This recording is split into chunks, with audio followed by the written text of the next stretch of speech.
Hello everyone, today I'm going to talk about a trending blog post from a Christian blogger who wrote this controversial title called Men Prefer Debt-Free Virgins with No Tattoos. People are up in arms about this, and she probably is actually kind of excited because, oh my goodness, it has almost 200,000 shares, and that was maybe a couple days ago.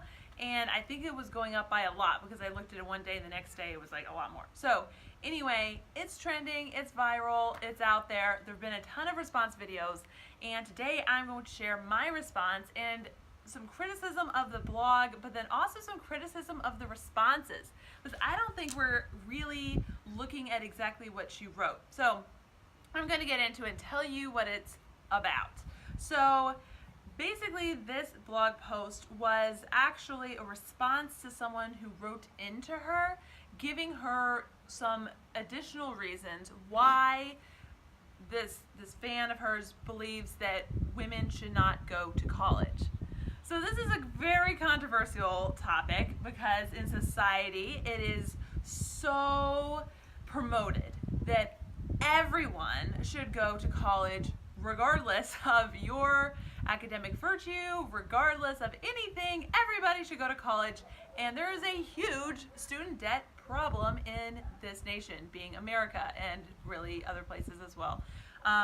So anyway, it's a controversial topic, but anyway, that's what she really was doing. So a lot of the words that were on the post were not actually even her words. She added her own, but she really didn't refute a lot of the things that the person was saying. So I'm going to tell you kind of what they were saying. Okay, first off, they really didn't say anything about tattoos. Okay, so I don't know if they just added that to be like extra provocative to get more shares, and it worked. If that was the case, maybe this person does have a serious beef with tattoos. Perhaps there could be something to be said. I think there is a verse that says no tattoos, but then I've heard in the historical context that's really not true. It is probably wise to consider your future spouse if you're getting a tattoo, because they'll be affected by it. But other than that, I don't know why they even said that. So I'm not going to really talk about the tattoo part. What I do want to talk about is that, one, this was not based on even an informal survey or like a scientific study. So they basically just decided to say men prefer this, when what they're saying is we're promoting this. Okay, so, but I think if we really use our brains, like, it shouldn't even actually be that controversial. Like, ask yourself, would I prefer that my spouse hadn't slept with other people? In an ideal situation, what would you prefer? They've slept with people or they haven't? You'd probably say, well, I'd rather they didn't before we got married.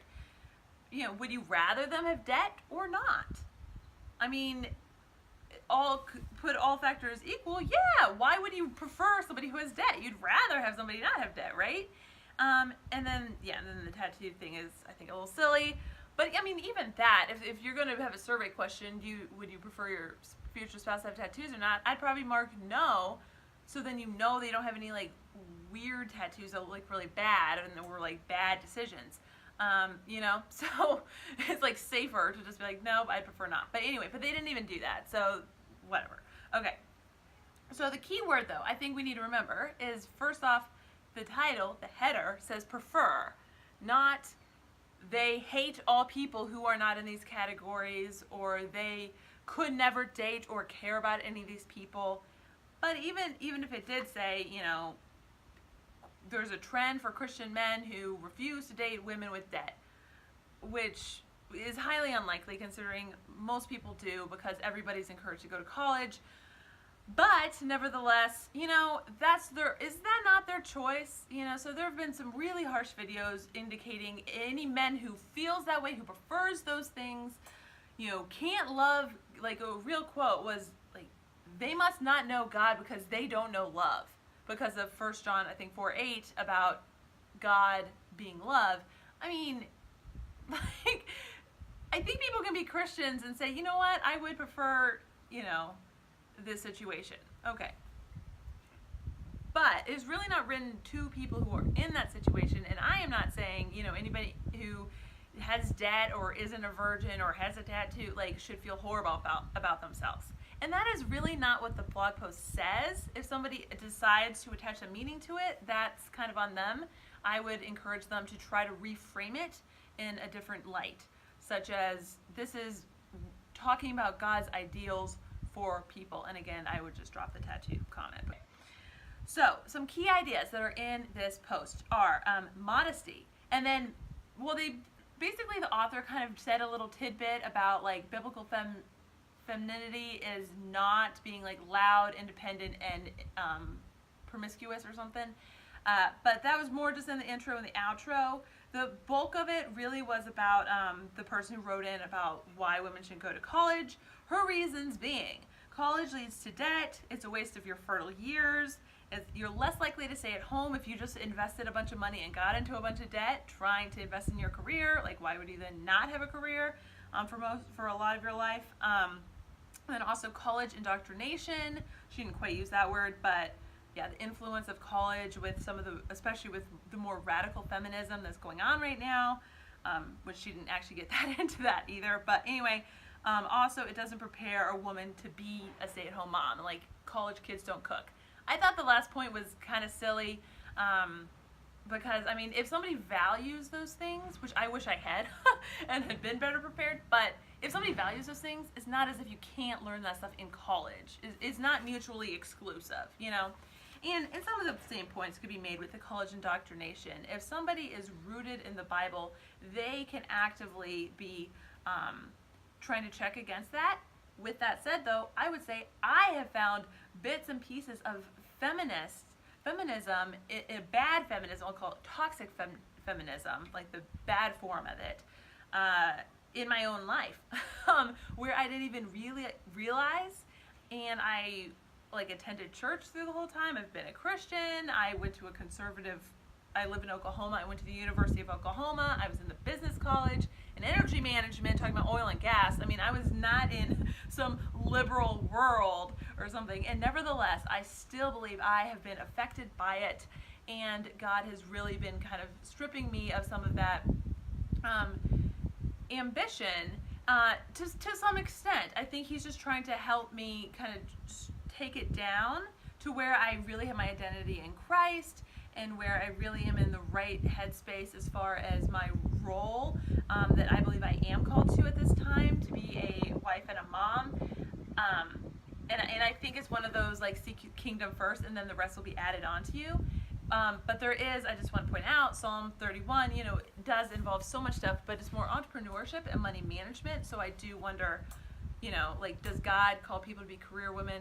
I do believe sometimes. It just depends on the situation. But anyway, I'm going to be doing a 3-part series about biblical feminism after this, but this was so timely that I thought I'd make a video over it. Some of the stuff, that last one about not being prepared to be a stay-at-home mom, maybe that was a little silly.